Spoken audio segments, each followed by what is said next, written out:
me what you see when you look at me. Do you see another brother lost in these streets looking for his soul? Trying to find my soul. Or do you see another brother searching for lost souls in these streets? A street soldier. Street soldier. Here to help you get that chip off your shoulder, warm your colder days and sober your drunken ways, and find a way to help you get over these hurdles placed in our path. And this is not meant to amuse you. This is for all those who have questions but are afraid to ask. I won't be afraid. I won't be afraid. No.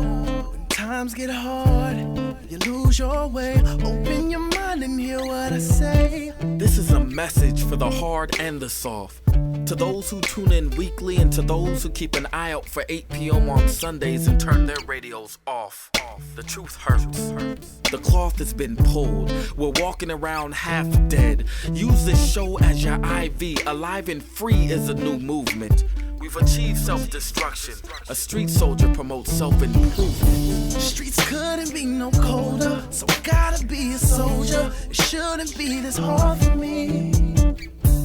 Even when it seems so hopeless, I gotta keep my focus. I'm glad to be alive and free, yeah. Streets couldn't be no colder, so I gotta be a soldier. It shouldn't be this hard for me. Even when it seems so hopeless, I gotta keep my focus. I'm glad to be alive and free, yeah. Good evening, good evening. This is Lady Estelle and the Street Soldier Crew, and we are back for another Sunday evening with you. Your host this evening is delighted that we can still come together, that we are still alive and free. Your host, Dr. Joseph E. Marshall Jr. Do you want to be alive and free? Yes. Yes, yes, yes, yes. Good evening, Street Soldiers. Happy Martin Luther King birthday day celebrated tomorrow. Ready to, I love Martin Luther King's birthday. Love Martin Luther King's birthday for a whole bunch of reasons, which we will get into this evening. Hello, Lady E. Hello, Soul. Hello, Ann. Hello, Filmo. Full day of football, a full weekend of football. Lady E, you know, I texted you yesterday and told you the Chiefs are still there. Chiefs are still there. She gave me the thumbs up in return. Yeah. Just did it again. But she did get a thumbs up. The referees get a thumbs up too. Don't matter. Somehow the Chiefs, whatever. Whatever. I'm happy for them. I'm not gonna. Are you saying it's the refs? Are you saying the refs did it instead of the Chiefs? What are you saying? He said that maybe a little bit. That's what he's saying. A little bit, yeah. I think that's what he's saying. Get a lot of help. It seems that they get a lot. Oh, okay. Well, I didn't watch the game, so I can't concur. I don't know. Let's put it like this. Lamar Jackson was getting hit up upside his head today. I didn't see one great penalty. Game. I didn't see one penalty, but hey. And yeah, that was those of us who are Lamar fans. That's not okay either.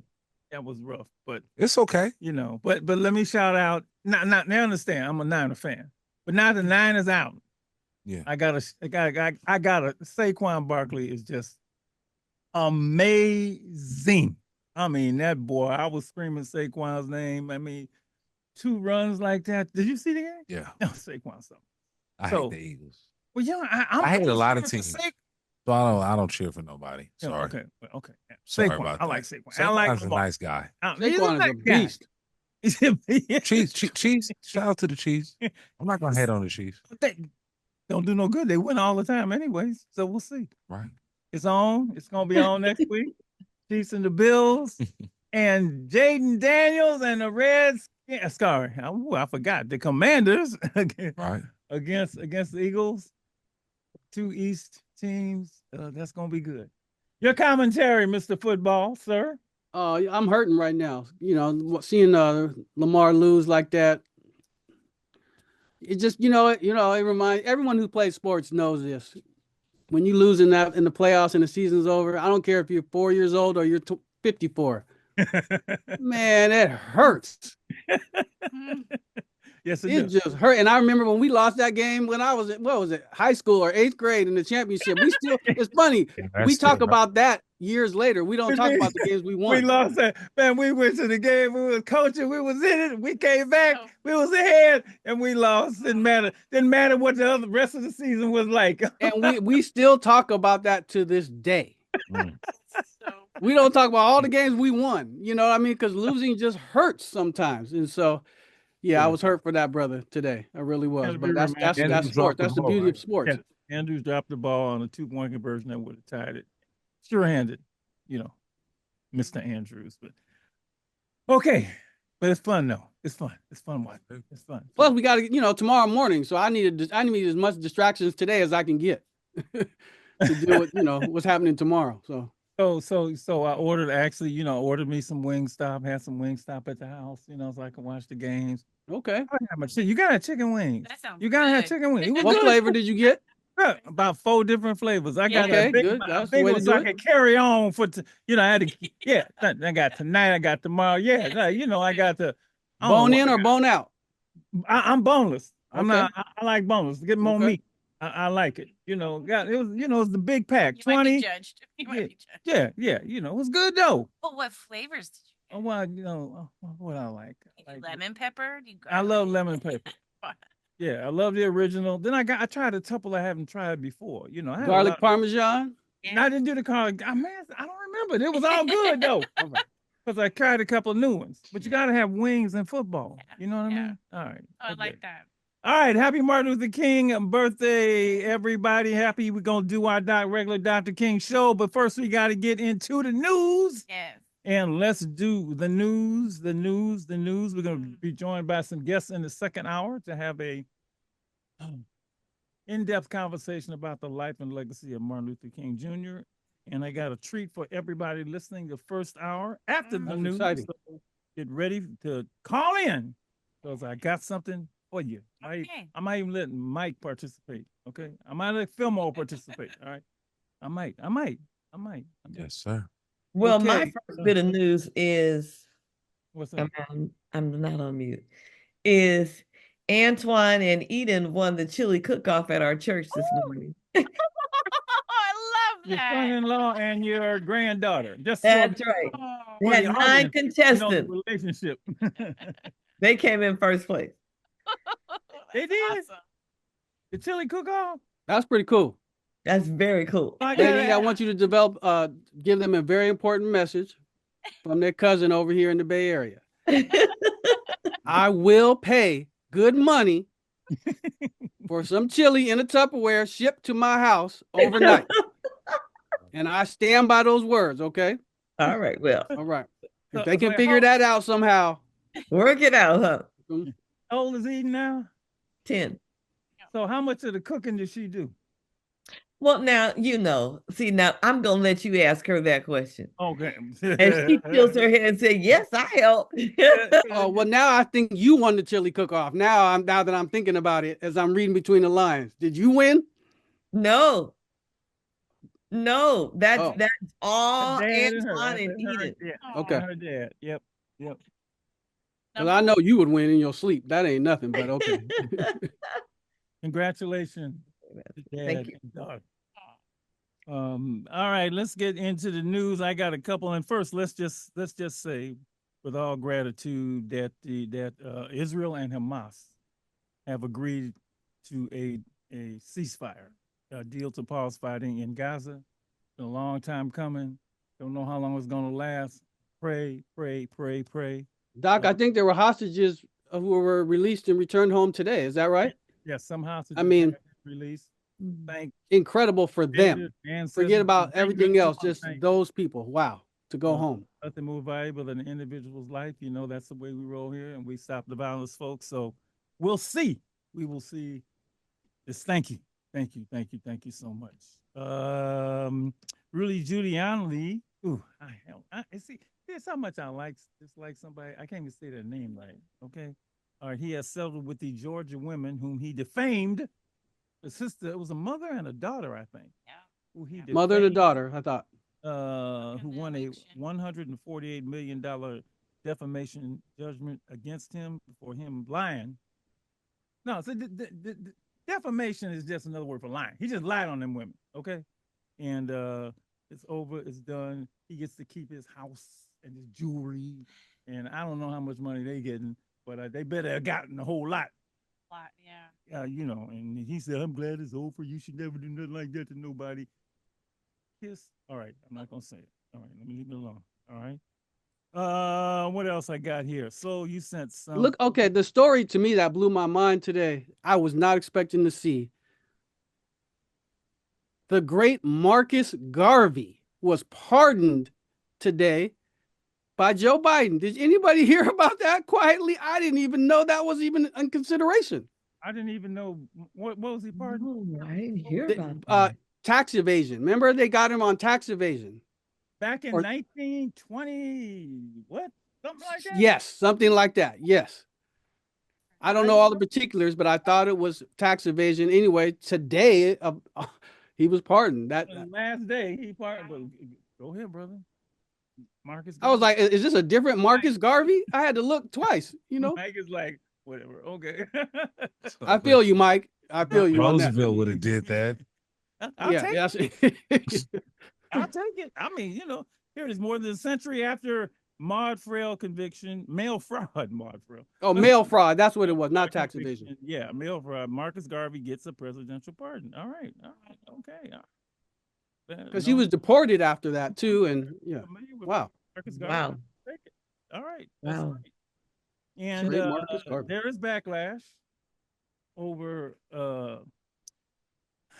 here, you read it. I can't read it.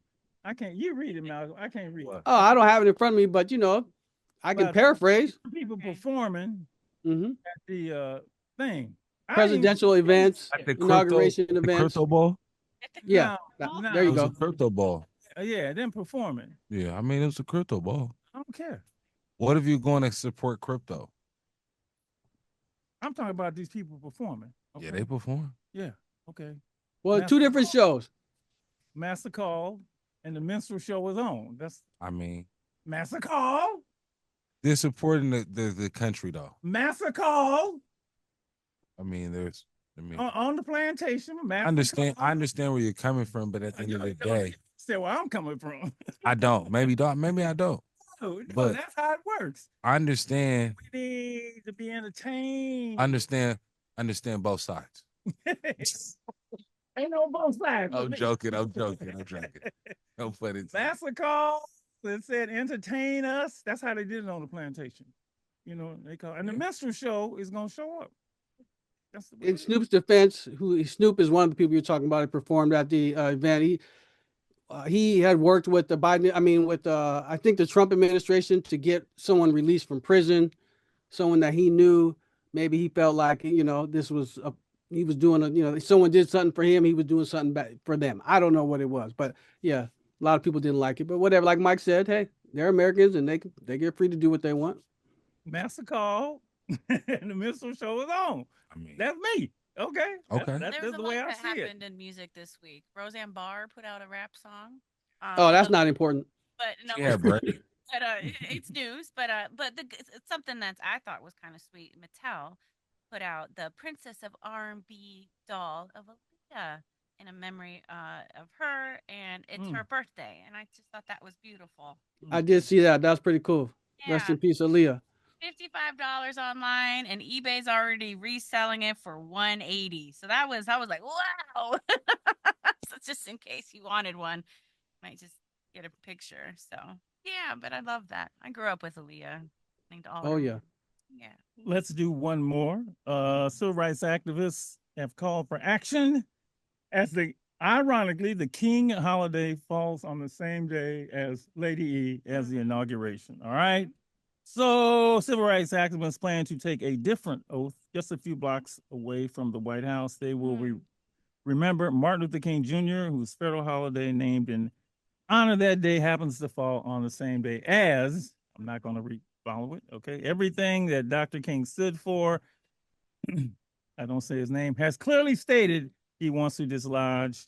And so, yeah, they're doing for something. I've actually heard, I got to think about keep the ratings down. seen that. I got a thing. I don't know if you've seen that. I seen that. Yeah, keep the ratings down. Turn to anything but that. Oh. Yeah. Okay. You know, so Well, I'm- look, it's a day on, not a day off. So got to go and do work. I'm sure we will get into some discussion about that during the second hour when we talk with our guests about the life and legacy of Martin Luther King Jr. You want to say Last something? thing, last bit of news, Doc. You get to keep your TikTok account. I know you're really excited about that. Oh, they went through. Well, he gonna He gets a 90 days. the Savior is gonna come and restore a TikTok. That's his who, plan. Trump. That man. Okay. Okay, right? That's how I go, right? That's what it's looking like. But It was turned I ain't off. gonna. But it was turned off. Off. Yeah. It ain't been on all For a day. little bit, but it's back Yeah. on now. Tomorrow It's on now? he'll be in. Okay. Yeah. So yeah. Got That's good 90 to know. days to Right. figure some things out, is what they said. Yeah. They stayed the execution of TikTok. I mean, I don't care about TikTok. Well, they're saying Everybody, everyone a whole lot of people do. moved over to a different app, and yeah, so there's right. Blue Sky, but then the popular one that's number one this week was Red Note. So just very interesting. Man, you know all that stuff, huh? I'm on social. She's I don't tapped do in. TikTok, but I read about it. She's tapped in. All right, let's get on to the main event. The main event of this show is the holiday of Dr. Martin Luther King Jr., celebrated yearly on third Monday in January. And that's all that's what we're talking about tonight. Okay. We're talking about this great man. And and I give a lot. I used to give a lot of.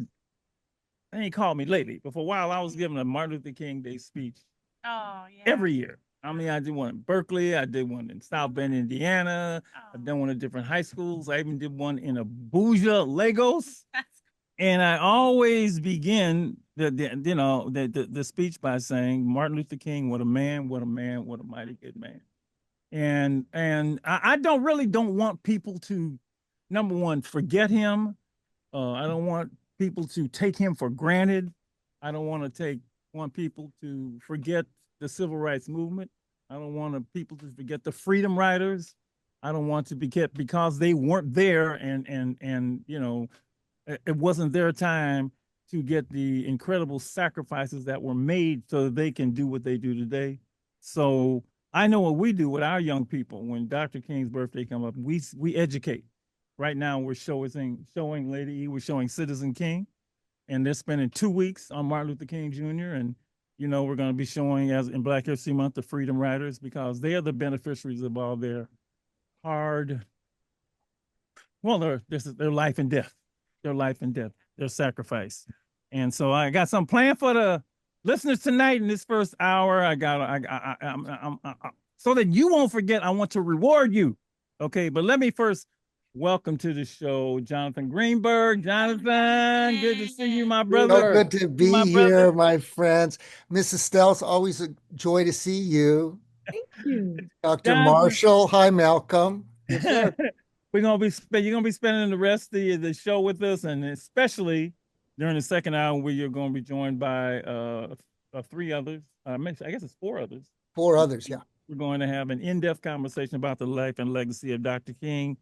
But first of all, tell everybody who you are and what you do, and then we're going to get into the treat that we have for our listeners tonight. Well, I direct the USF Institute for Nonviolence and Social Justice. Those of you who are listeners to this program, you probably heard of USF because it's Dr. Marshall's alma mater, and it's the University of San Francisco.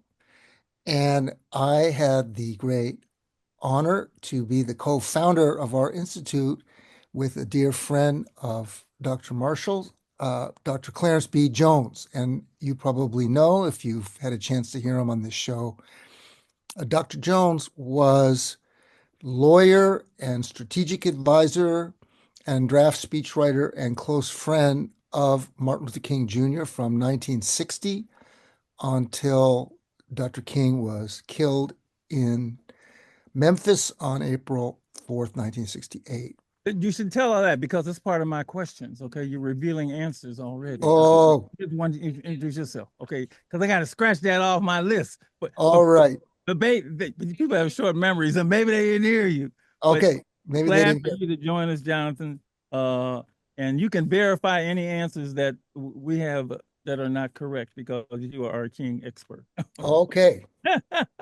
So here's what we're going to do this first hour, because I want people to just not forget and not take for granted. We're going to do Martin Luther King trivia.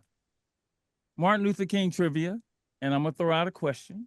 Now, before you throw out that question, Yes, ma'am. I was helping my granddaughter, who's 10, with her homework. And it was a little bitty assignment on Dr. Martin Luther King.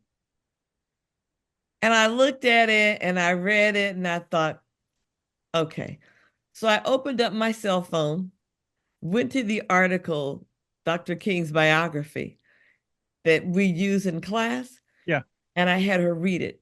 She read it in its entirety. Mm.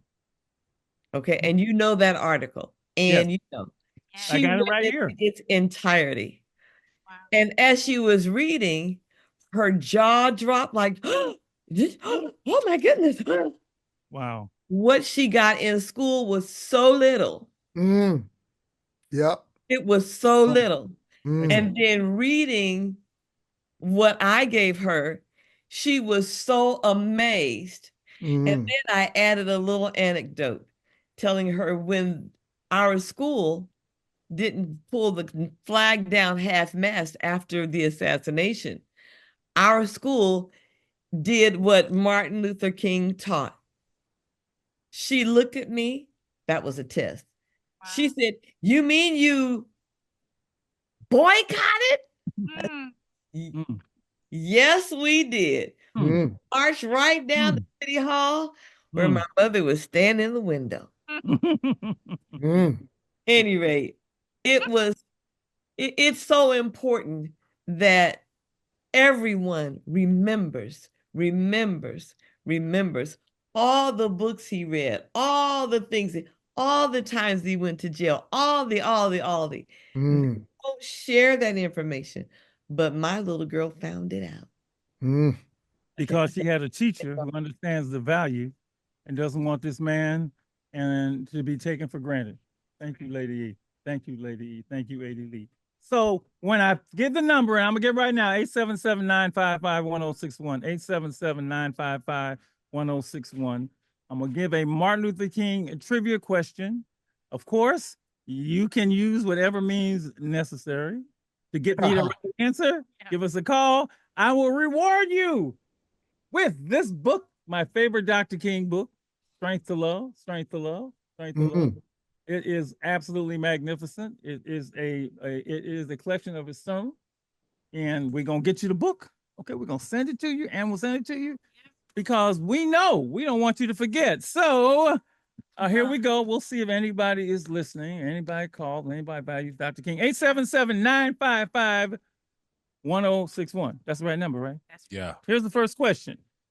What is the birth name that Martin Luther King was given? The birth name of Martin Luther King. What is the birth name of Martin Luther King? If you know that answer, call 877-955-1061. And if not, then we're gonna go to the next question and we'll see. But I'm gonna give Fillmore a chance at this one. What is the birth name Martin Luther King was given? 877-955-1061. If you would like to win the book, please call us. If you know the birth name. The birth name, because he was not named Martin Luther King at birth. I didn't know that. And I didn't know it either. Yeah. I did not know it. Yeah, it was the Trying to birth name. remember. Anybody out there? You can research everything now. 877-955-1061. I know. Call. Let's see. I had an answer, but let's see. Okay, all right, we'll give it to callers first. Yep. Hi, you're on Street Soldiers Martin Luther King trivia. Do you have an answer to that question? The birth name Martin Luther King was actually given. Michael Luther King Jr. That is correct. It was Michael. Now, how did you know that? I learned it in school. Oh, wow. You actually learned it in school? Yeah. That's fabulous. All right, now we're gonna hang on. We got to get your information so we can send you the copy of the book, Strength to Love. But while you're on, let me ask you, what does Martin Luther King mean to you?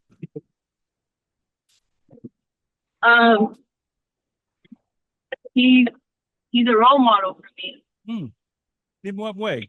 I know that's a surprise question, also, but I just you're in what way? As an activist, Yeah. I feel like there's a lot going on in the world right now. And like Absolutely. it's good to have somebody who's willing to want to help other people.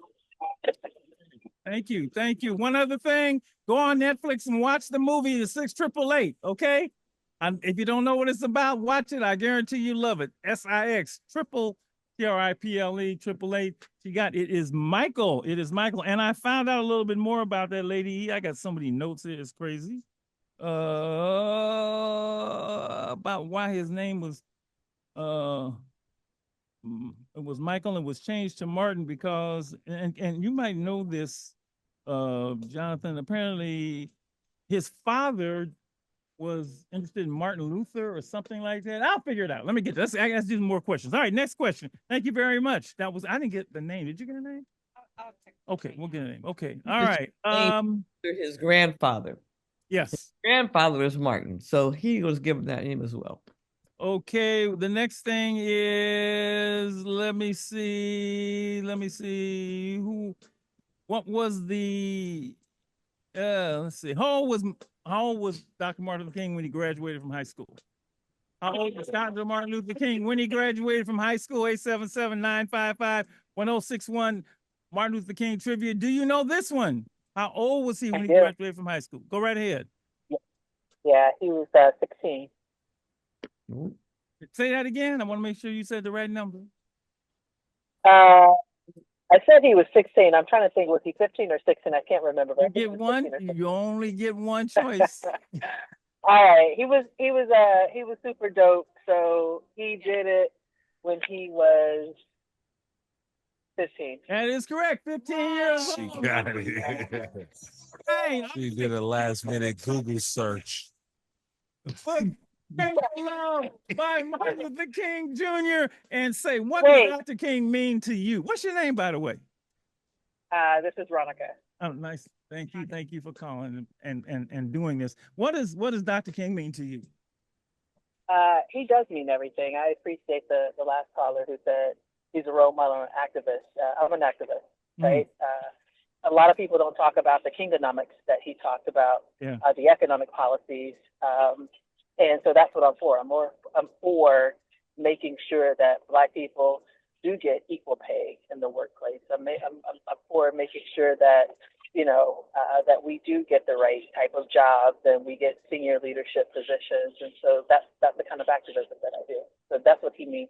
He set that bar out there that we've gone to college, we've got our degrees, we've gotten the education, and yet we're still at the bottom of the wealth ladder. And so I'm for making sure that we close that gap and get to the top. Thank you so much. Thank you so much. Happy Martin Luther King Day and Day of Service. And your book is on the way. Thank you. Thank you. Thank you.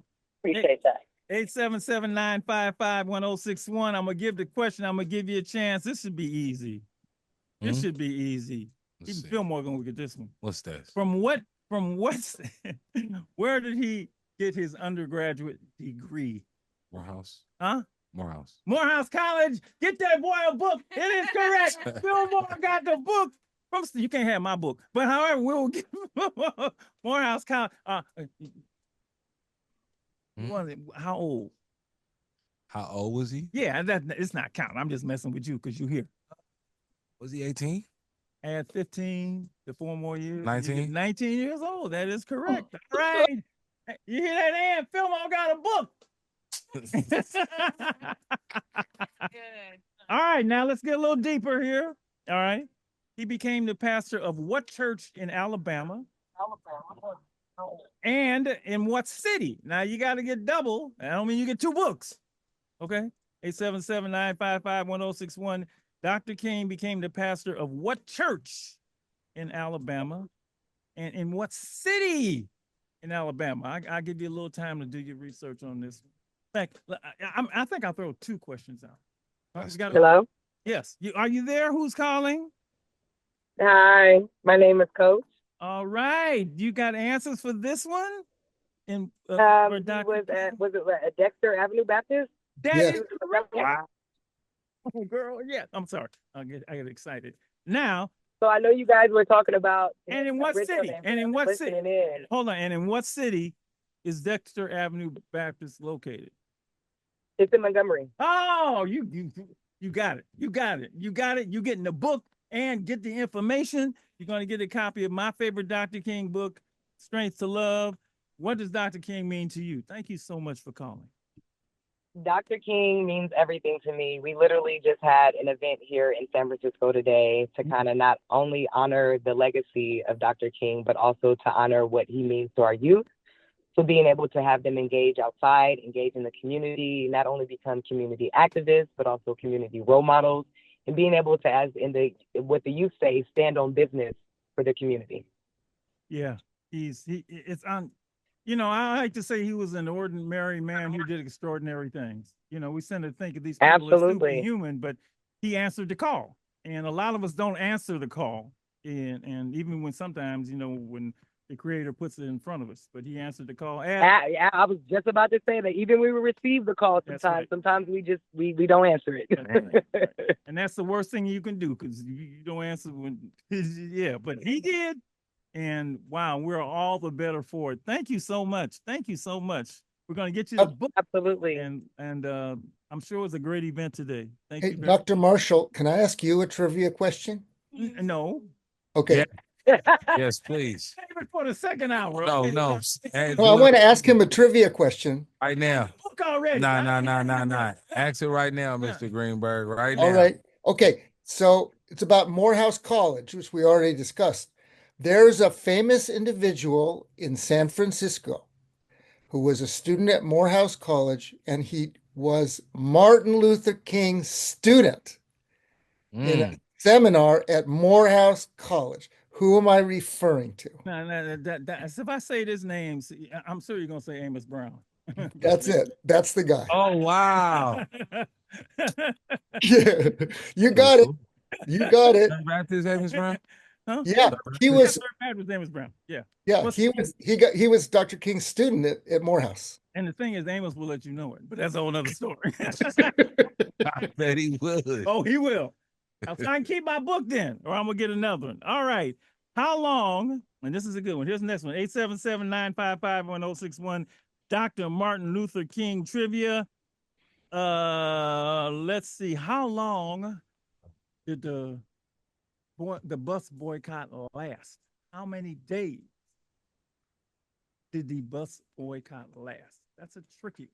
That's a tricky one. That's a good one though. 877-955-1061. And I'll throw two out at once. You can answer either one. The first one is, how long did the bus boycott last? All right. The next one is, from whom did Martin Luther King learn his techniques in nonviolence? From whom did he learn his techniques in nonviolence? 877-955-1061. Martin Luther King trivia. You get either question, you will get a copy of the book, Strength to Love, essays by Martin Luther King Jr. 877-955-1061. Let me see here. Nobody knows this answer, huh? Nobody knows this answer. How long did the bus boycott last? And number two, from whom did he learn his techniques in non-violence? Which boycott? Not the Muni boycott.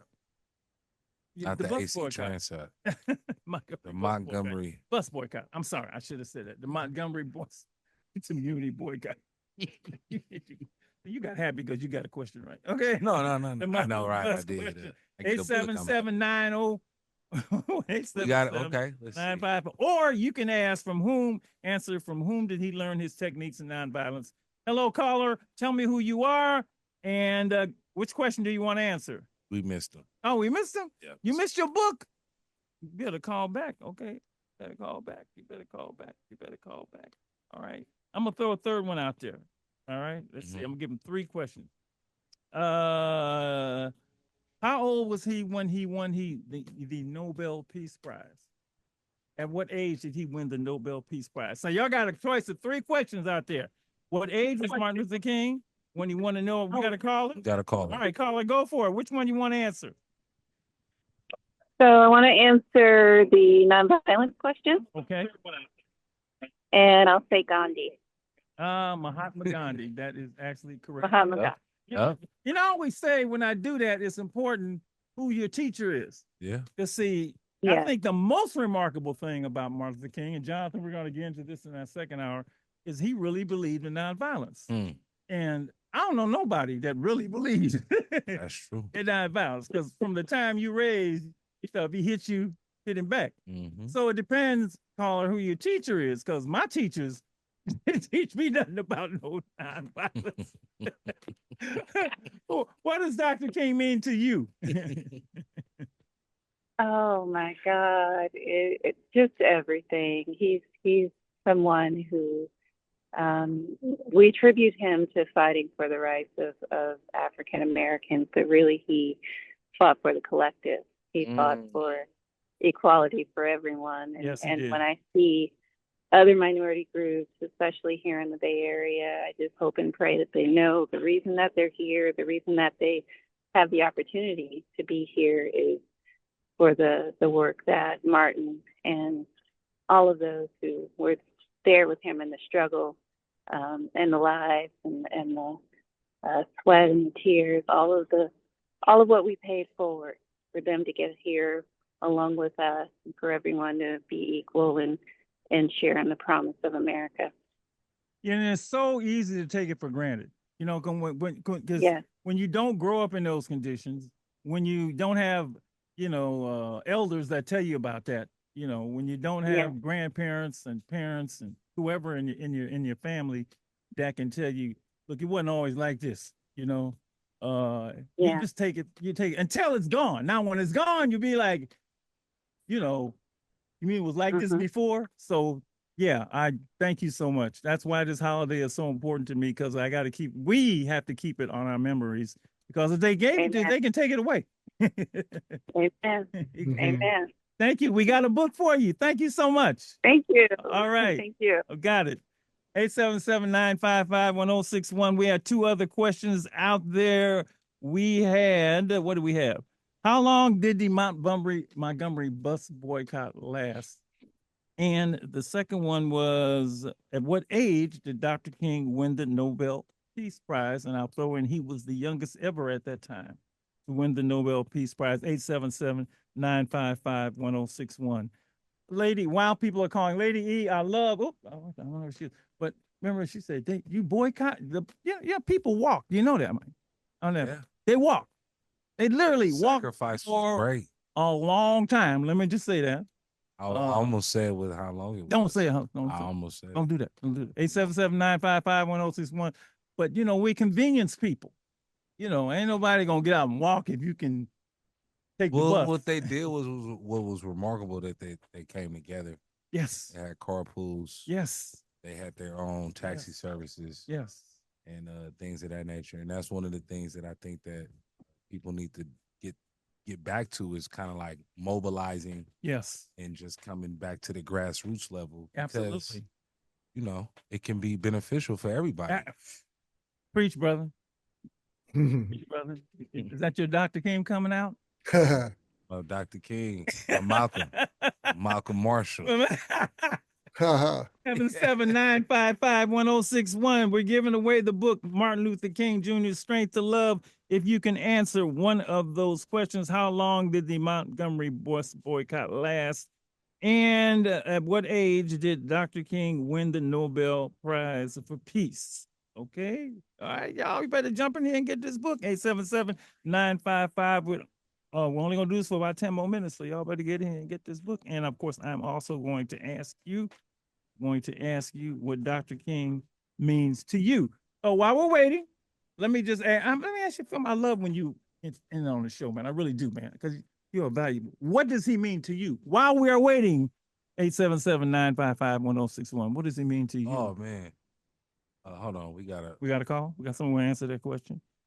Go right ahead. You're on Street Soldiers. Martin Luther King trivia. What's your name and which question do you want to answer? Rich, San Francisco. Hello. Why does somebody great and good need to die for things to change? Man. Mm. That's human beings, man. I can't answer the question. You're right. That's the I can't answer that question, but can you answer either one of the questions that we pose? No, I'm interested in the bigger questions. Okay. Okay. All right. Well, we asking you the questions tonight. Ask him so what is more then I'll ask you, what does Dr. King mean to you? Dr. Martin Luther, to me is I don't understand why somebody like him have to be sacrificed for things to change. Why somebody big, Mahatma Gandhi, he was killed when he was old. Why? You know, unfortunately, the study of the history of much of the world is man's inhumanity to man, and yeah, you know, you asked a great question. But let me go on and get some of these others because some folks want to answer the trivia question. So great conversation. All right, you're on Street Soldiers. Go right ahead. Which trivia? Tell me your name and which question do you want to answer? Hey, Dr. Joe. This is Dennis. What's up, Dennis? Hey, Dennis. Yes, how are you doing? Oh, we're doing great. I'll answer the Nobel Prize question. All right. Okay.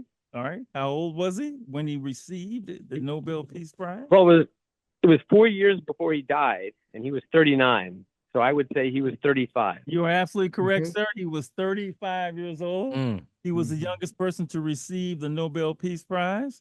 And I have your book, but you might already have it, but that's okay. You can give it away, give it to somebody else.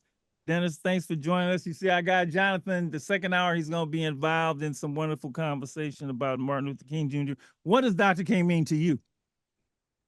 He means everything. He was, I'm not a Black American, but he represented everything that was good. And he was kind, and he was all about equality and nonviolence. And it's exactly what we could use at this point in time. You're right about that.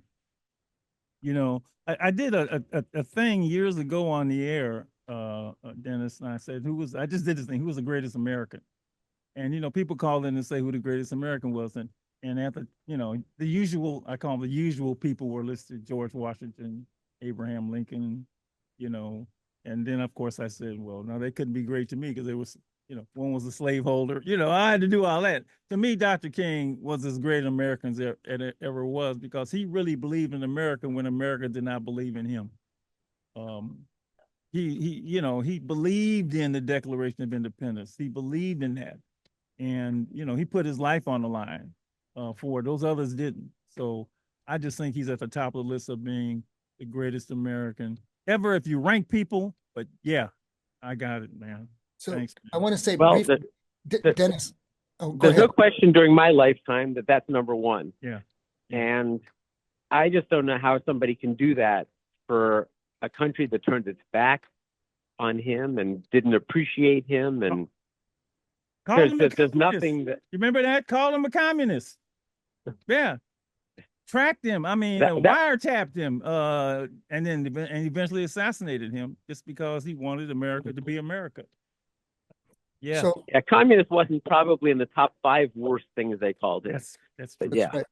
So, Dennis, Dr. King focused and told us to focus on the least of these from the gospel, the least of these. And I want to say your work in Central America for helping people get medical care carries on his legacy. That's true. Absolutely. That's right. I'm glad you said that. Thank you, Jonathan. Well, that's a great thing to say, but in a very small way. And they don't put my life in danger every day when I go to work, which is a little different, but I appreciate that, Jonathan.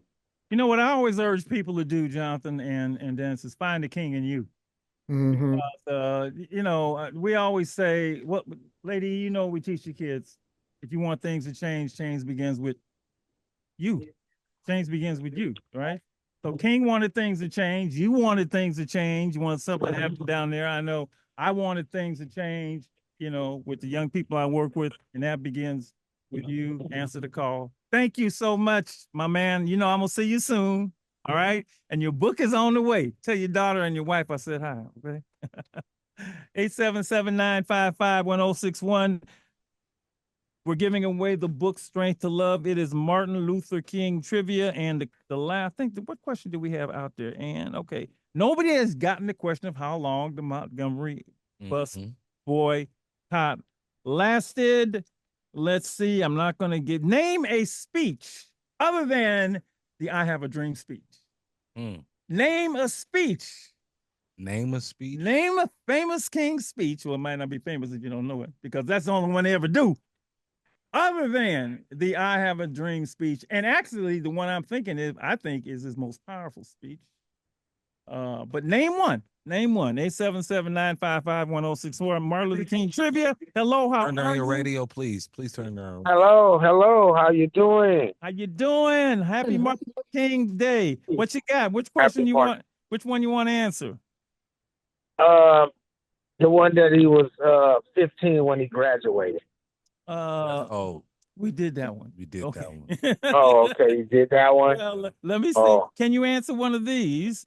Can you name a speech other than the I Have a Dream speech? Or the elusive one seems to be, how long did the Montgomery bus boycott last? How long did the Montgomery bus boycott last? Yeah. Let me see. I know these are tough. These are tough. Okay. That's me on the radio right now. Yeah. That is. Well, I'm gonna give you one more. Okay. And maybe you can gamble and get that. Okay. The prize money he won, that's usually a trivia question, was only, now get this, man. He won the Nobel Peace Prize and they gave him $54,000. Today he'd probably be $500,000. What did he do with the money? So you got a choice of three while you're on the radio. What do you do with the money? Let me see. How long did the Montgomery 381 days? 380. Did you say 381? Right. I have 382. Yeah, but that's okay. 380. 13 months. That is absolutely amazing. 13 months. Way to go, my man. You're going to get the book. It's right here. Martin Luther King, Strength to Love. Let me ask you, like I've asked everybody else, what does Dr. King mean to you? He means freedom, equality, equal rights for everyone. And he just means strength and hope for our race and equality. You know, we fought so long to have the same equal rights as everybody else in the world, and that's what he stood for. You know, I think that song, and you remember the song that was the banner of the civil rights movement they sang all the time, means more today, as much today as it did then. Definitely. We shall overcome. We shall overcome. Shall overcome. Well, man, thank you, man. Keep the faith. We got a lot to do. At second hour, keep listening because we're going to really get into Dr. King. We got a book for you. Oh, he got it right. 380. I had 82, 81 days. Can you imagine people not riding the bus for 300 over a year? Yes, I can. You can really imagine? I'm joking. I can't. I'm joking. I can't feel like, man, I can't do that, man. Can't do that, man. I gotta come out and walking.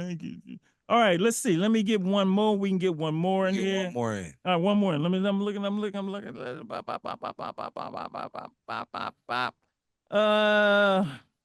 Jonathan, maybe you got one for me. Let me see. Lord. Oh, I haven't got another speech. I need another speech other than the I Have a Dream speech. Hello. Or hello. Oh, you're on. Okay, which one you want to do? No, that was just me on previously with the 381 days for the boycott bus, but we got disconnected for you to get my information for my book. Tell him, man. Tell him, man. Got you, boss. She got you, man. I'll give you a call. See, we ain't gonna forget you. We ain't gonna leave you hanging. Okay. All right. We can't. No more. All right. We'll give you this one. Okay. What was the next one I was gonna do? Well, we gotta Give me another speech. No more speech. Nope, All right. gotta go. All right. I love the Vietnam War speech against the Vietnam War. One of my personal favorites, but my favorite is "I've been to the mountaintop." Oh yeah. Said that the night before he was assassinated. Assassinated. All right. Jump into the second hour and tell them where to get us. We are continuing the conversation at YouTube Live at Stay Alive and Free. Okay, I think I'm ready. All right, hour number 2, Alive and Free Street Soldiers Radio. Dr. Martin Luther King's birthday celebration show. We had a wonderful first hour. I mean, I loved it. We did Martin Luther King trivia. We gave away the book, one of my favorite Dr. King books, Strength to Love. Strength to Love, a small one, but a mighty one. Love the book. This hour, we are joined by, in addition to Jonathan Greenberg, we are joined by 4 other, I love saying this, distinguished people to talk about the life and legacy of Martin Luther King. They all sent me extensive bios. I'm not going to read them because if I do, we won't get to talk about Dr. King. So I'll let them introduce themselves. I will let Jonathan say a word about each of them, and then we will plunge into an in-depth conversation about the one and only Martin Luther King Jr. So we are joined by first Selena Lane. Where are you, Selena? Hello. Happy Dr. King holiday weekend. Thank you so much. Jonathan Butler. In the house. Glad to be here. Man, congratulations on your election to the presidency of the San Francisco NAACP. Yes. Yeah, man. I mean, I wouldn't make a joke, but I'm not, because I thought that guy was gonna be president forever. But it's so nice to see you. Do that offline. Lofton Holder. Hi, everybody. And good to see you. Good to see you. And Margaret Russell. Margaret, where are you? Margaret? You're muted, Margaret. Yes, you're muted. We can't hear you and we can't see you. So, okay, we're going to keep going. Selena, real quick. Here. Great to be here. Okay. Are we going to be able to see you or are we just going to be able to hear you? Which one? Are you there, Peggy? Yep. Yes. Okay. Are you going to be off camera? I just want to know. So I guess I am from the last century because I thought radio meant just voice. So to get away from my dogs barking, I'm actually sitting in the dark in my car in my driveway. Okay. Well, so I apologize. We would prefer you not to be off camera because we wouldn't be able to see anyway. Dr. Marshall, I want to say one brief thing before we begin, which is so Dr. Marshall spoke with me a couple of weeks ago, and he offered me extremely thoughtful and generous idea, which was, who could we bring onto the show who I think would be the most thoughtful and deeply reflective group to talk about Martin Luther King. And we found the 4 people who really are such a superb group that I can't wait to talk with. So I'll let everyone introduce themselves, but I may throw in some personal remark, but I'm thrilled to be with you. So Lofton, give me a couple sentences about your bio because it's long and I will never get it. And then we'll jump into the discussion. All right, I promise to be brief. Frankly, 35 plus years as a Wall Street executive on the investment side, but really come to this as part of the Institute for Nonviolence and Social Justice. Really was about trying to channel capital into minority and women-owned businesses for much of my career. And that's really what I focused on and tried to get done, but have since moved on to Pacific School of Religion. And I'm in divinity school part-time. All right, great. And Selena, no. Okay. No more embellishments. We get going. We can get that at the end. Okay. Selena, you. Yes. Well, I'm a fellow Don. We've been in some workshops together at USF. I'm a Bay Area native, born and raised in San Francisco. Part of that system involved kind of out migration of African Americans from the city, but I've stayed rooted and planted in how we stay relevant, how we represent on the level of not being dispersed or having others share a narrative. I work with and do a lot of community engaged learning with Faithful Fools. And I'm currently actually doing a graduate program at USF with Jewish Studies, Social Justice, with the diversity, equity, and justice emphasis. So as we're talking about meeting the moment around the conflict with Israel-Palestine, a lot of that is holding my space as it relates to honoring Dr. King and his legacy. Thank you. Jonathan. Well, I'm a preacher, professor, researcher, civil activist, and many hats. But I think what describes me as a bridge builder. So I lead a couple of nonprofits. I sort of chair the inaugural committee for the Homelessness Commission. I'm glad to actually work for UCSF and do a lot of research and associate director for Black Health Initiative. I'm just kind of doing the work. That's all I'm doing. Thank you, brother. Margaret. Hello, everyone. I am a law professor at Santa Clara University, so I'm one of the non-USF connected people, except I've known Jonathan for a very long time. And I came out here to California from Philadelphia a long time ago to pursue a law degree. And my vision of lawyering and now teaching has always been social justice. And as we'll talk about, this has been a challenging time for my students and for all of us. So I'm looking forward to a conversation. And so I want to say, Dr. Marshall, I could say a lot about each of these wonderful people, and I'm not going to do it because you'll get mad at me. I just want to say that, you know, Lofton and Selena and Peggy Russell and Jonathan Butler have been at the core of our community of support for our work with the USF Institute for Nonviolence and Social Justice, and we can't do anything without you. So we love you, and I'm thrilled to be with you tonight. And as we move forward, this show, let's we're honoring Dr. King, but let's also just dedicate it also to the one and only Clarence B. Jones, Dr. Yes. King, lawyer, speechwriter, who we know very, very well.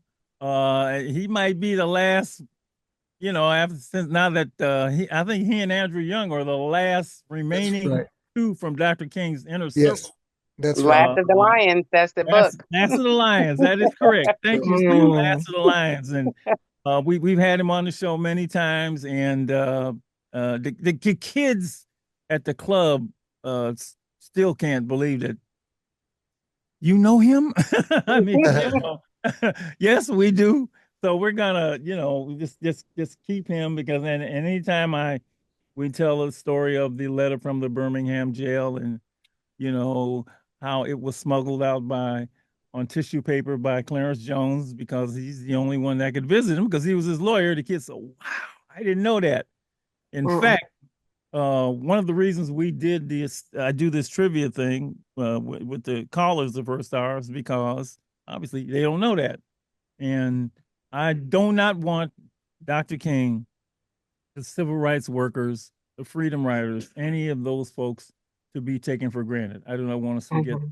And the only way you don't have these folks taken for granted is to share the information with them and share the truth with them. Because it can easily be like, what's the big deal? Well, hell, let me tell you how big a deal it was. And I love what Lady did with her granddaughter. And her granddaughter, I don't know if you heard that reaction. Would you just say that reaction? Because they weren't on the first hour, Lady E. Just share what you did with your granddaughter and her reaction. I need to unmute. Yeah. I helped her with her homework. She had a little bitty assignment on Dr. King that she had to answer some questions on. And so I saw it and I thought, okay, I opened up my phone and had her read the assignment, the biography of Dr. King that was given to the students at Alive and Free. 10 years old, she read it in its entirety. It's like a page and a half, maybe 2 pages long. All the big words, okay? And she learned so much more about Dr. King she didn't know. She like, he graduated high school, he was 15. He went to college when he was 19. But when we got to the assassination date and year, April 1968, she's like, oh my goodness. The minute she read it, she computed only 39 when he died. Older than that. And she was like, oh my goodness, just the idea of that. He was pretty blown away. I said, so now when you go back to class and you start talking to the teacher about sharing what you know about Dr. King, you've got a whole lot more information. Of course, then I added another anecdote. I told her that when he was assassinated, our school didn't lower the flag. I was a senior in high school. And so I said, we did just what Dr. King taught. And I waited, and she said, you boycotted? I said, that's right. We boycotted, got up, and we walked out of school right down to City Hall.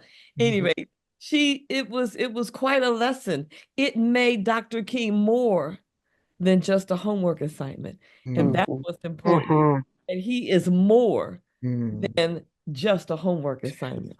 Miss Estelle, where was your high school? Where was your high school?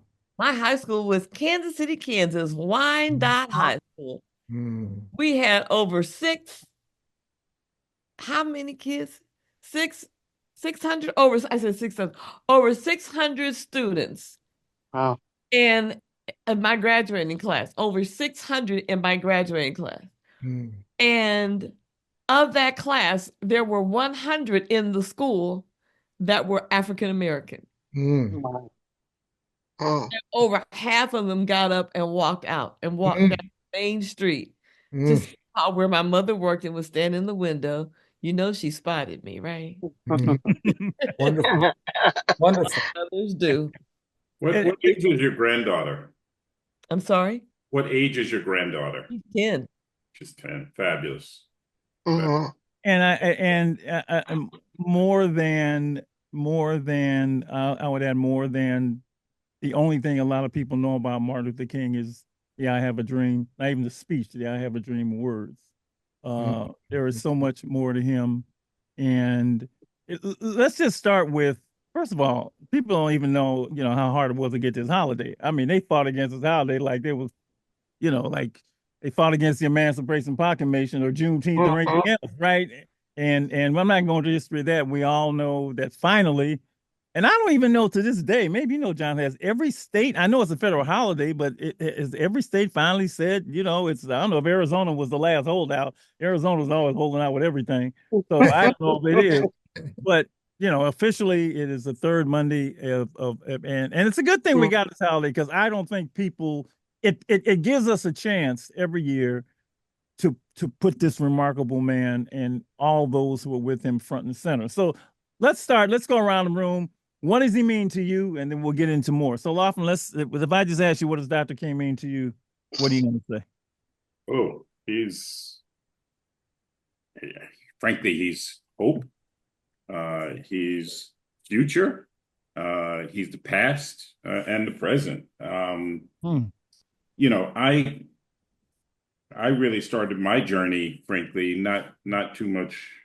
The reason why I asked what age your granddaughter was is my family really spent a lot of time talking about Dr. King when I was younger, and frankly, we all sat around the table talking about his legacy. My dad was a public defender up in the Bronx, so I'm a kid from the Bronx. My mom was a school teacher, and we very much focused on the community. And how do we change power dynamics? And to me, that's really what Dr. King represented, is how do we come up with strategies that positively impact our community, but recognize that the power dynamics and the moral justification for change is something that the power dynamics need to change, and the moral dynamics really are the foundational principle for that. But nonviolence is not just a strategy, but it's also a tactic, and it's a war to change power dynamics. Thank you. Selena? Yeah. Yeah. Yeah, I didn't grow up in any real structure. It was a lot of crime and violence and stuff around us. And I grew up in Sunnydale area in the Geneva Towers. And I remember the Geneva Towers. Oh, Lord. Okay. Yeah, I know. It's a whole nother, that's a whole nother topic for another time. That's right. But my grandmother raised us. So what I think I remember in my earliest days, I was about 8 or 9. I remember when my grandmother would talk about the South, and I couldn't grasp all of the crazy, toxic. It was enraging to hear how some of my family and my grandmother and her siblings were treated. So to put it in the context, she would talk about, from the flip side, referencing Dr. King's nonviolent civil disobedience. So by the time I became like 9, 10, and then into my teens, I started to kind of hold this embodiment of don't react with the physical violence, don't react with rage, but try to see the love and light in folks. And my grandmother had that through and through. She was a Christian. I'm a born again believer. So it did become a part of my principles. I really think that's what I took most from Dr. King, because she planted it in as a real life example for us when, again, our parents weren't there. There was a lot of addiction, alcoholism, and incarceration.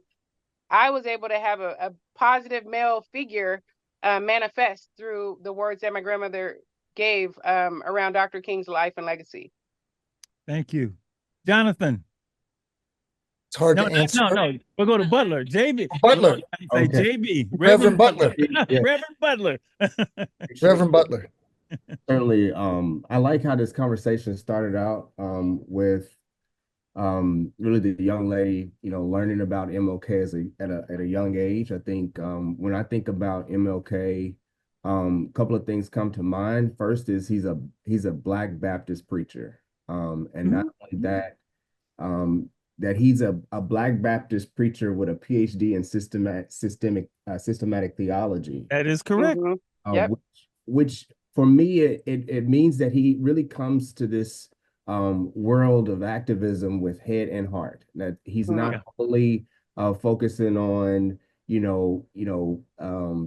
meeting people where they're on the ground, but he's an intellectual. And I think it's important for us to understand, especially in this world of misinformation and disinformation, he sought off the truth, and he was really grounded in his morals to the point where it's kind of inspired me. He's a sociologist. I'm a sociologist, a Black preacher. Yes. He did this all at a young age, right? And so, he got his PhD at 26 years old, which is impressive, but it really, it sort of embodies his commitment to not only the justice movement, but just to really focus on, his purpose, what he's here to do, to be that person that's, on the ground, but also an intellectual. I think that's important, especially for our next generation, because, the work that we do, it does require a level of intellect. It requires fact finding and knowing what it is and speaking truth to power. And so I think,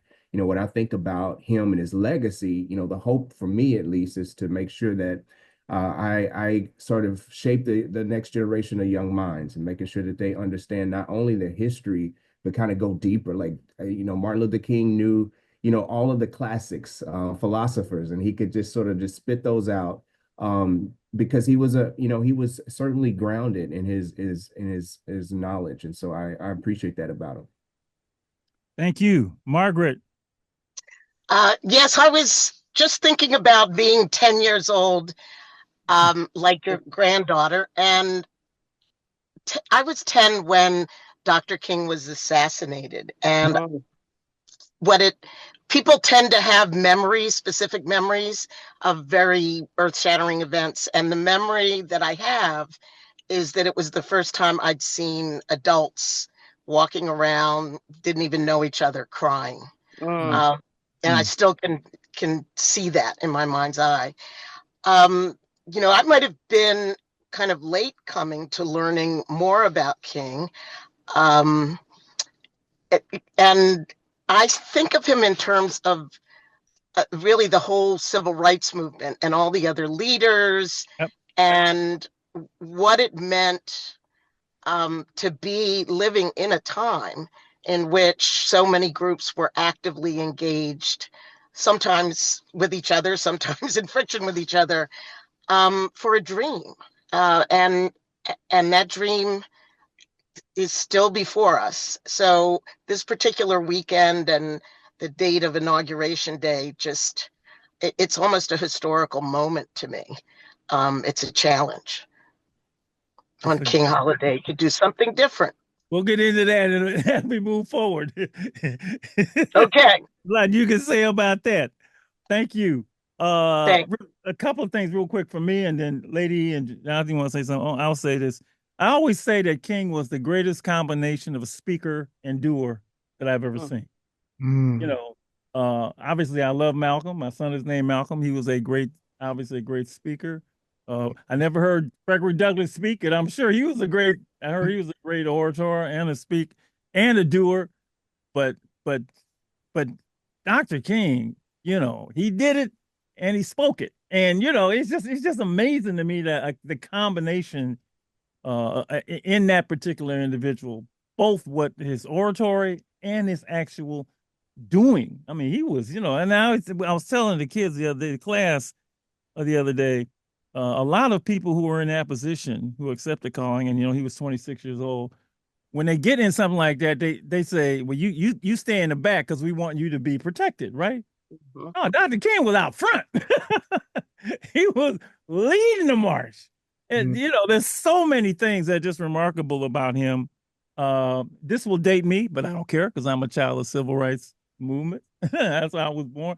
I was on campus, Selena, when Dr. King was assassinated. And I remember getting back to school. And, you know, me and all the Black students, we were just crying like babies.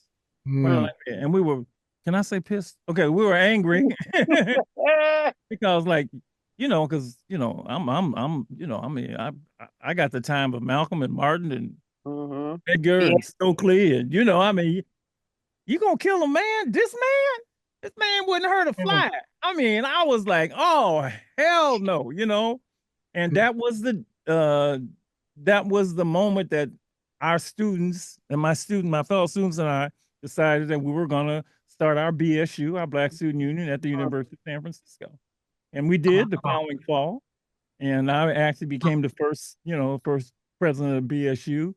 So activists like that bring out activism for me. That's and you can't get there unless you see somebody do that.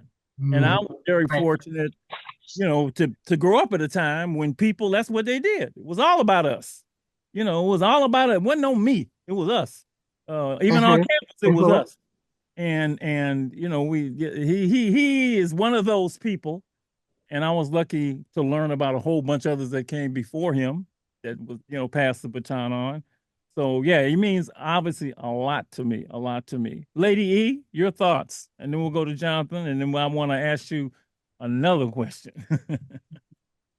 Oh, well, when I think about Dr. King, I remember because I was there. I was there. I listened, I heard, I watched, and then I saw. And then after he was assassinated, then I saw even more. Dr. King is a reflection and a reminder about love and the strength to love, to stand despite, in spite of, no matter what, to take up the call, the purpose, the walk, human, and still stand. He lived and walked and talked the word. And then he died, and he knew he was gonna die. He wasn't surprised. He knew, walked in the face of. I mean, so yeah, when I think about Dr. King, I remember the signs that said for colored only. I remember the days I couldn't go because I wasn't the color. I remember. And I remember that he was a little man, but he wasn't little. Mhm. There was nothing little about him. He was short, but there was nothing short about him. So you don't want to get me started talking about Dr. King. It gives me a reason to continue to stand and teach and talk and be fearless about what's good and what's right. Beautiful. Jonathan. Beautiful. Everything's beautiful here, being with you. So because of my relationship with Clarence Jones and my work, I think about Dr. King every day, probably.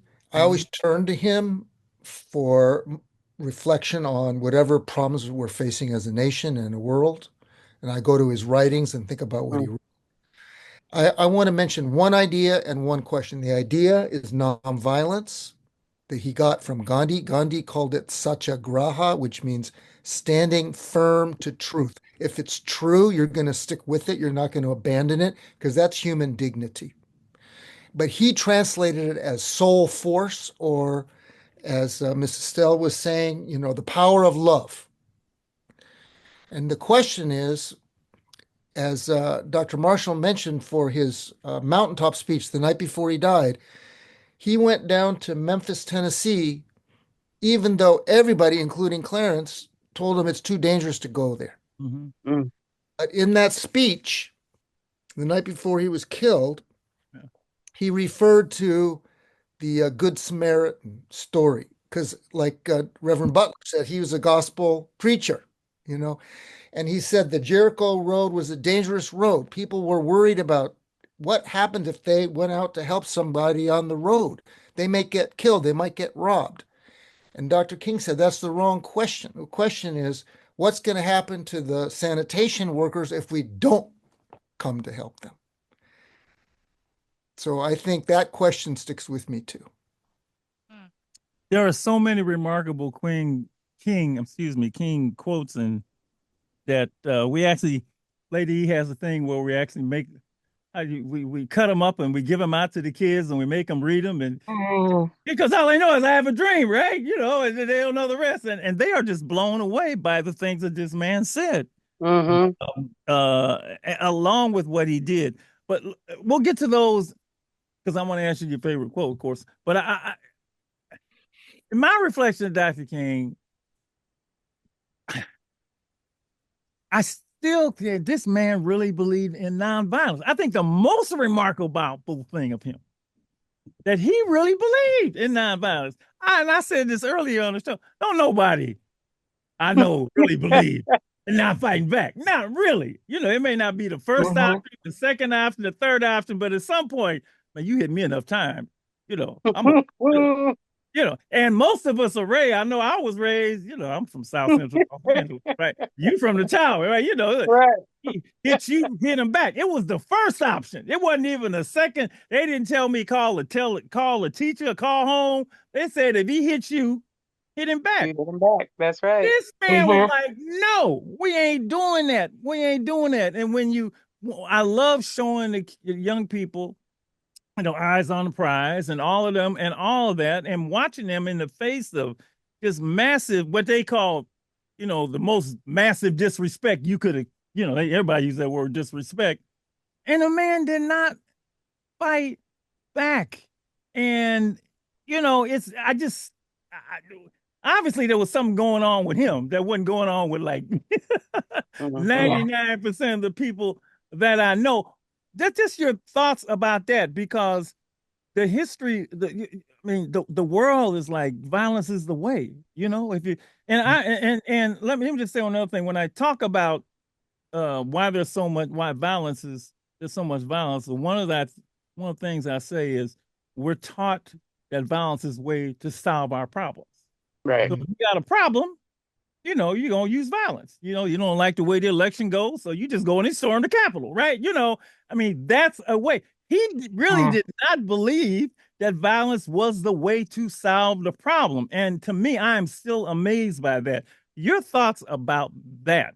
I'm just... Y'all want to jump in with that one? Okay. Putin got a problem, so let me use violence, and Israel Palestine got a problem, so let's use violence. And, I got a problem with homeboy live across the block. Let's use violence. Everybody, he was like, no. And let me say one other thing. He got his followers to do the same. Mm-hmm. That might be the most remarkable thing. He took teenagers out of school.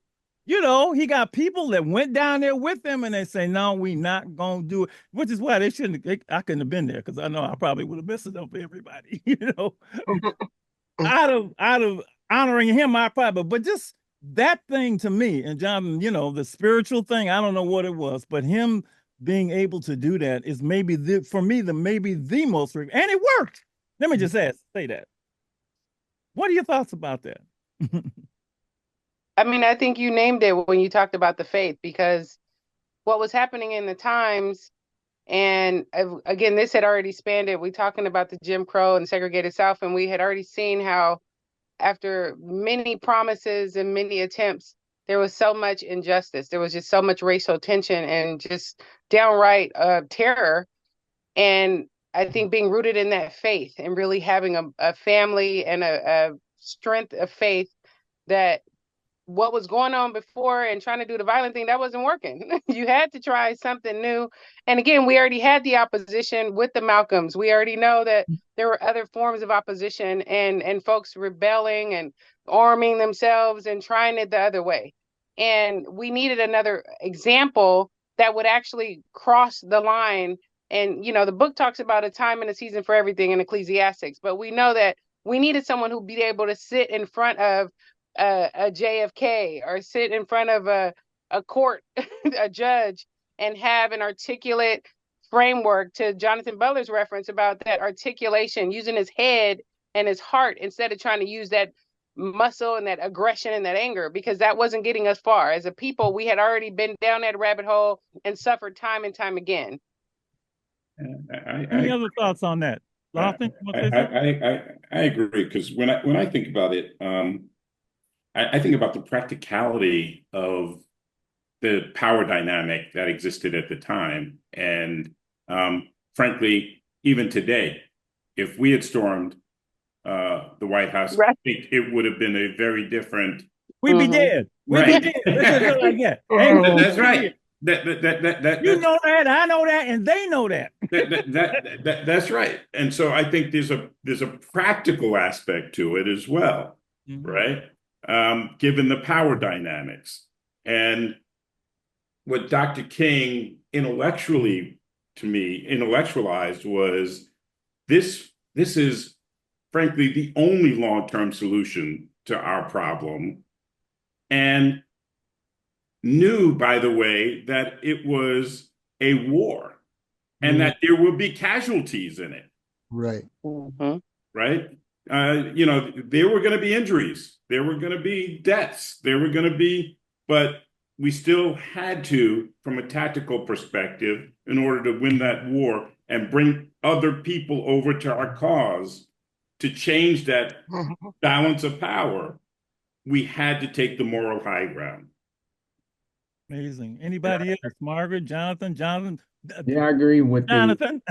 Well, King had a moral compass, and I think that's certainly something that was just stated, that nonviolence was this absolute commitment to love. And we've had this book on Strength to Love. I mean, it takes, as a Baptist preacher in a Baptist congregation, sometimes it's hard to love, but that was something that he was led by, because he had, again, as what's been said, his father was a preacher. He had mentors who were preachers and really embodied what it means to love, that he believed that that's nonviolence was this powerful weapon that could cut you without wounding you, right? And so this was that way of being able to take the moral high ground. And I think that certainly has been the example even of his students, as we said, Amos C. Brown, who was one of 8 students taught at Morehouse,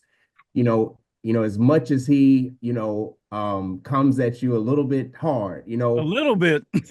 but deep down is the strength to love. Like you cannot deny his ability to really love the people. That's what he's fighting for. And so I think that's kind of what MLK, when you think about nonviolence, yes, it's a weapon, but it's a commitment to love, and it takes a lot of strength, which I do think that that's something that we also should embody. Margaret, and I just wanted to yeah. I've been listening to these insights, and one thing that occurs to me is that we live in such a coarse and violent world. You know, we're talking about guns, and that it's probably hard for some people, some listeners, a lot of people, even to imagine a stance of nonviolence and love. And because it's almost the opposite of the values that we get really, you know, in everyday life. Yep. Absolutely. Lady E, Jonathan Greenberg, your thoughts on this stance, his belief, can I say, in nonviolence? And let me just add something else while the two of you were asking, because this is just hard for me to fathom. That's why when I say what a man, what a mighty good man, him saying the humanity in these races. I mean, like, come on, man. How could you see the humanity in these people? You know, I mean, he's like I was like, you know, my mama like that. You know, I'm watching. I just finished watching 688, right? I don't know if you've seen it. And these people treated us, and he saw somehow the humanity, and then he must have been on the other side, and that's where that faith thing is gonna be, because he see things I can't see. And by the way, I love seeing when you said, you know, Malcolm's my other guy, and Malcolm was like, dude, you crazy. I mean, I understand you get pictures, but now also at the end they came closer together. But you know, he's being criticized not just by the white folks, he's being criticized. When you get your chops busted by Malcolm X, you getting your chops busted. Okay. But Lady E, you two and Jonathan, just talk about that philosophy and his belief in nonviolence. Well, that's always challenging when you're getting beat down and you're supposed to sit there and take it. Yeah. But I think the brilliance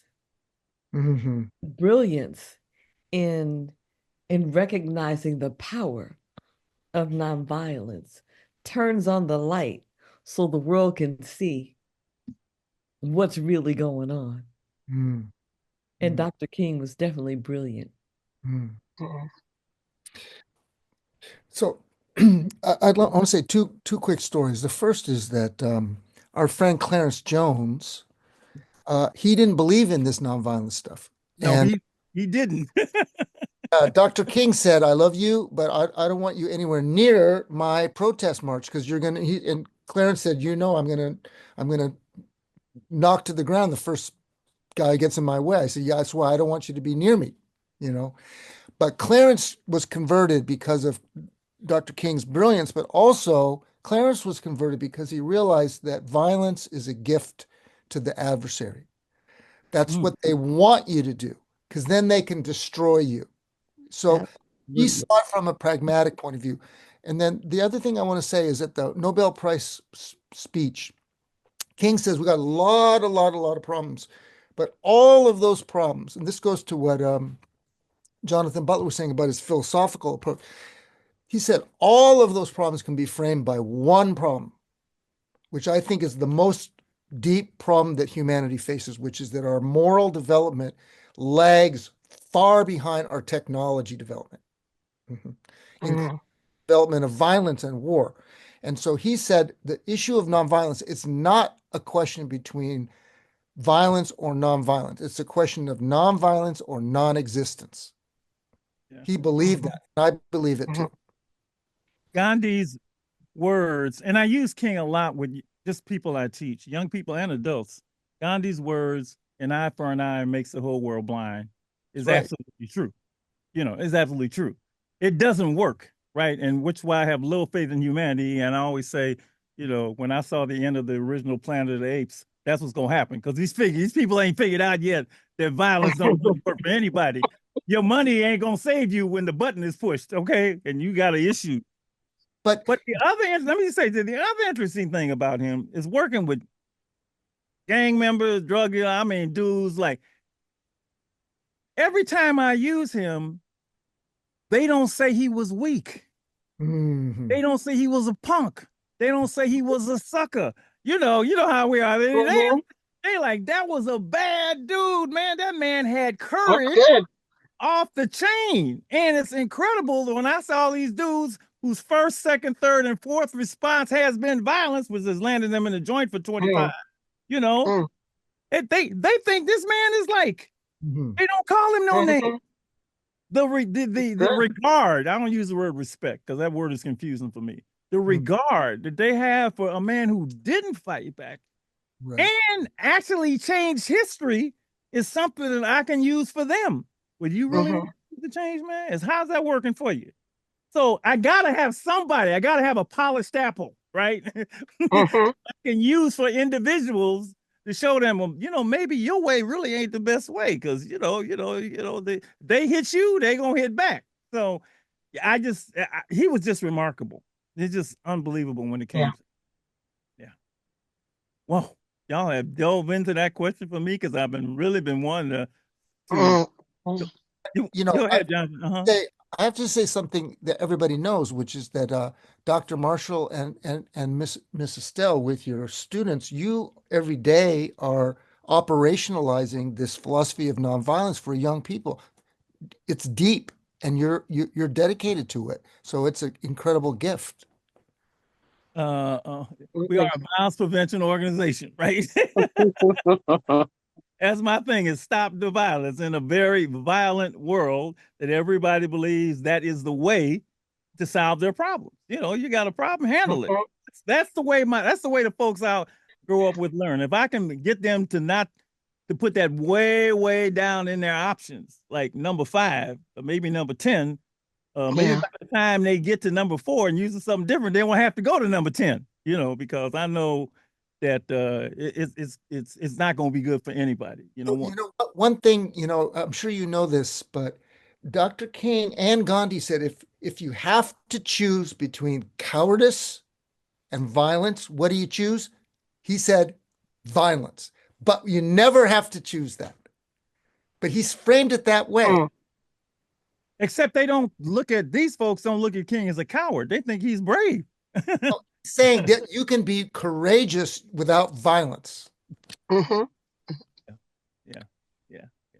Where do you think we are? We got to go and look at the times today, right? Because Dr. King is timeless, and his impact was in South Africa. His impact was in Poland. His impact is worldwide, and 500 years from now, when we're all not here, Dr. King's name will still be ringing. The only nonviolent revolution I know that I've ever seen. To me, it's just such a just a position, and I hate when people use his name and use him. I hate when he's used. I can't stand that. People just use Dr. King, and I'm getting upset. But here we are today on the precipice of a new new administration, the same administration, which is so un-King-like, it's crazy. What are your thoughts about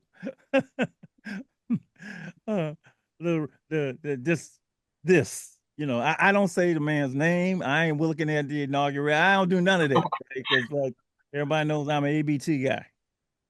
Everybody know what that means? Anybody but Trump. Okay, I was always that way. You said the word. You said the word. I know, but I had to say it. I don't use it. My I just had twin grandkids, and they just born. Damn, anybody, okay? Because he's the opposite of what I teach young people. He's the opposite. I teach young people character. I don't teach them to rob, steal, rape, none of that, right? And somehow he was rewarded for bad behavior. And as Americans want to be, obviously they can pick and choose who, because I know of anybody who we've had 46 presidents. He's the president twice now, and all of them passed it peacefully, right? And this is the only dude that said, "Nah, I ain't leaving.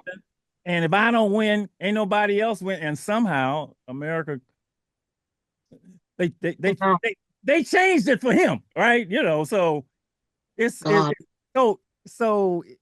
it's so what I can't think of the right word, but you guys can. On the same day as we honor the great Dr. King, you know, we put in a man who I would call a racist in office, but you know, that's that's me, right? What are your thoughts about all of that and how the role that you know, what we've learned from not only Dr. King, but all of those folks who fought for freedom, justice, and equality? Because I'm hard on America. I really am. You know, I've said it's a phony from the beginning, right? You know, all men weren't created equal, right? You know, like you know, I'm still trying to figure out what it is that makes America great. I want to know what the standard is because they're saying what it is. They ain't tell me what it is that's going to show me what it is to be great. Now, that's me. So what are your thoughts, you, with Dr. King's holiday and the irony of all this? What do you think about that? Jonathan asked me if we were going to get into this. I said, yeah, you know, I mean, I don't see how we can avoid it. Well, I wanted to just chip in and describe folks around me who have been, I guess the word is depressed, and I became worried just in the last week or so that this depression and numbness would never subside. But I already see it turning around, and I credit really Martin Luther King and the holiday for providing some of that vision, because it is another way that I'm not going to watch the inauguration. If he says anything about Dr. King, I think I will, well, never mind. But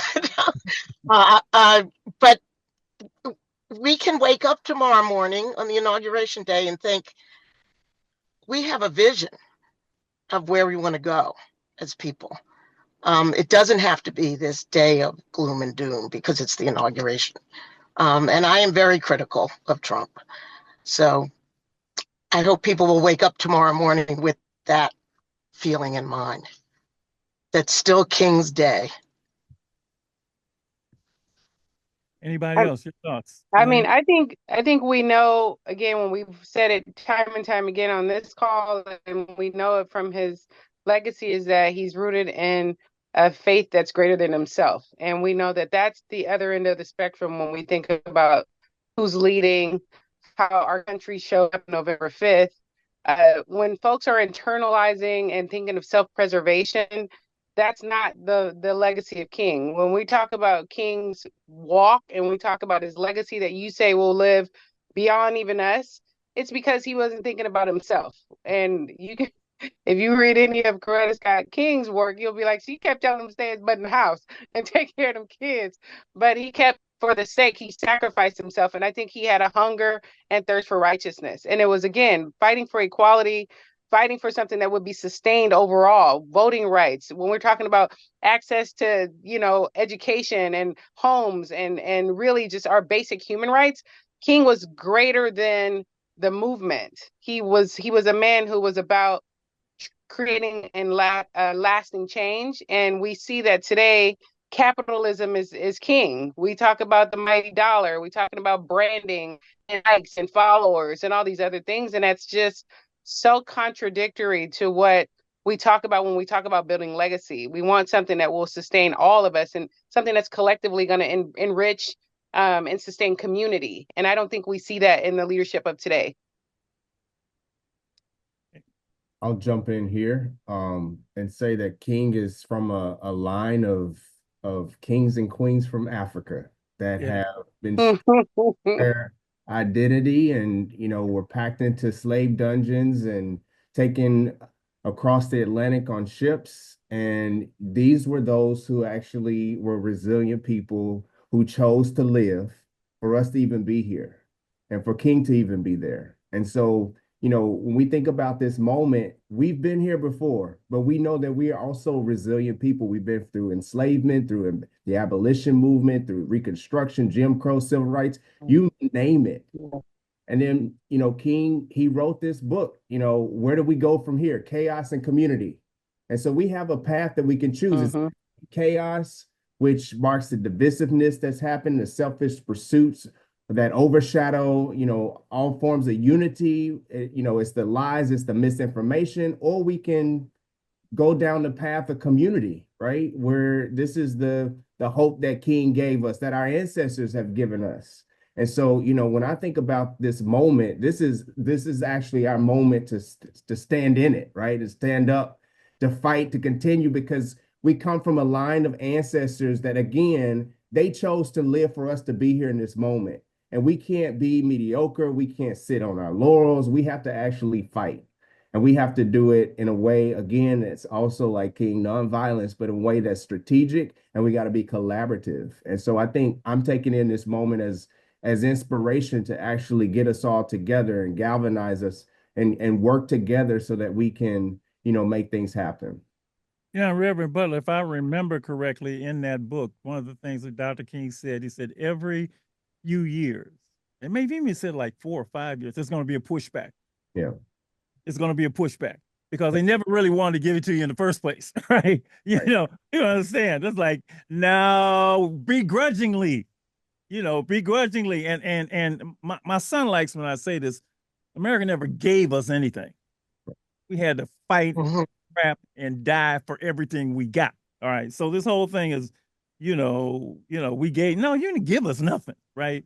And so the pushback to me, whenever you want to say it began, I don't know what, is real to me. And I knew, because some folks never liked it in the first place. You know, for some folks, it was better then. That's why I always want to ask, when was America great? Was it the 1950s? Well, let me tell you what it was like in the 1950s, okay? They never identify that, right? Right. It's the great again. Well, I'm not sure. It was, you know, so, you know, I'm ever vigilant. I've been ever vigilant since I was young, since I learned like you, I learned the history. I know, you know, and one thing when you learn the history, let me just say this to folks, and I'm glad Black History Month's coming up.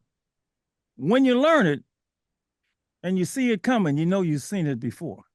It be coming in a different form, but I've seen this before. It may be in a different person, but I've heard this language before, right? And I can literally translate, you know, bull kind of, you know, I can translate generations, you know, I can go all the way back. And the code, the cadence might be different. The initials might be, this is for me, but I've heard this before. And I know that the fight is a marathon. It's a marathon. And, you know, I love people. The thing I use this, the struggle for freedom, justice, and equality is a marathon relay race. But you gotta know everything. That's why history is so important.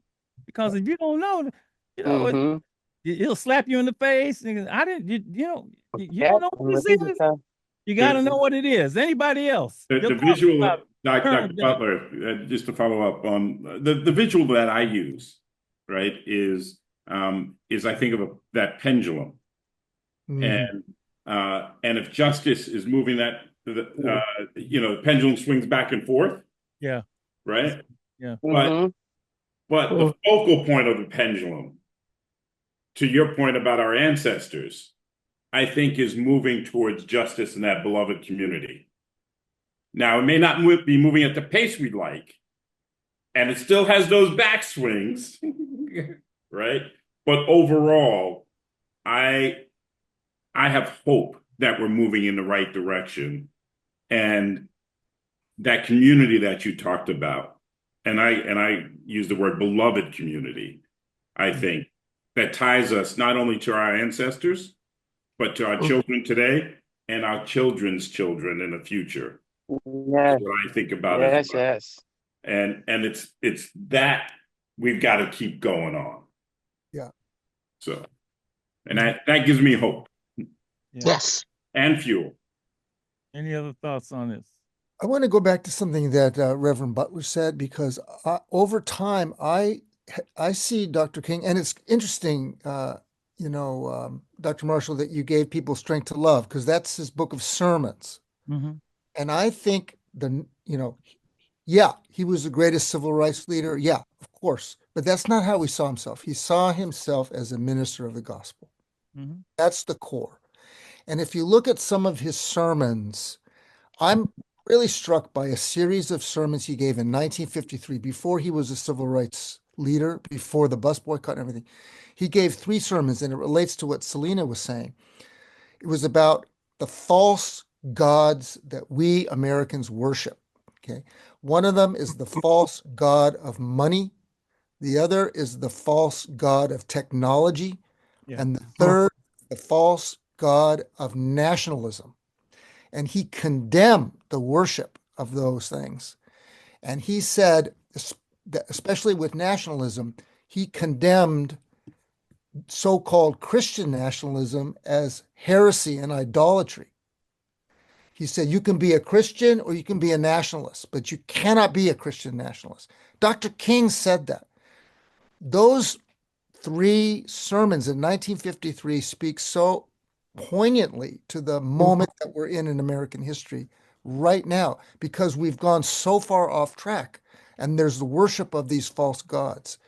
And I think for Dr. King, that's why the faith is the key. The famous moment when he was despairing, people are threatening to kill him, and he makes a pot of coffee in the kitchen in Montgomery, and he prays, and then he gets this response saying, it's a hard, painful struggle, but I'll be with you. And that's how he proceeds. Jonathan, sounds like the Roman Empire to me.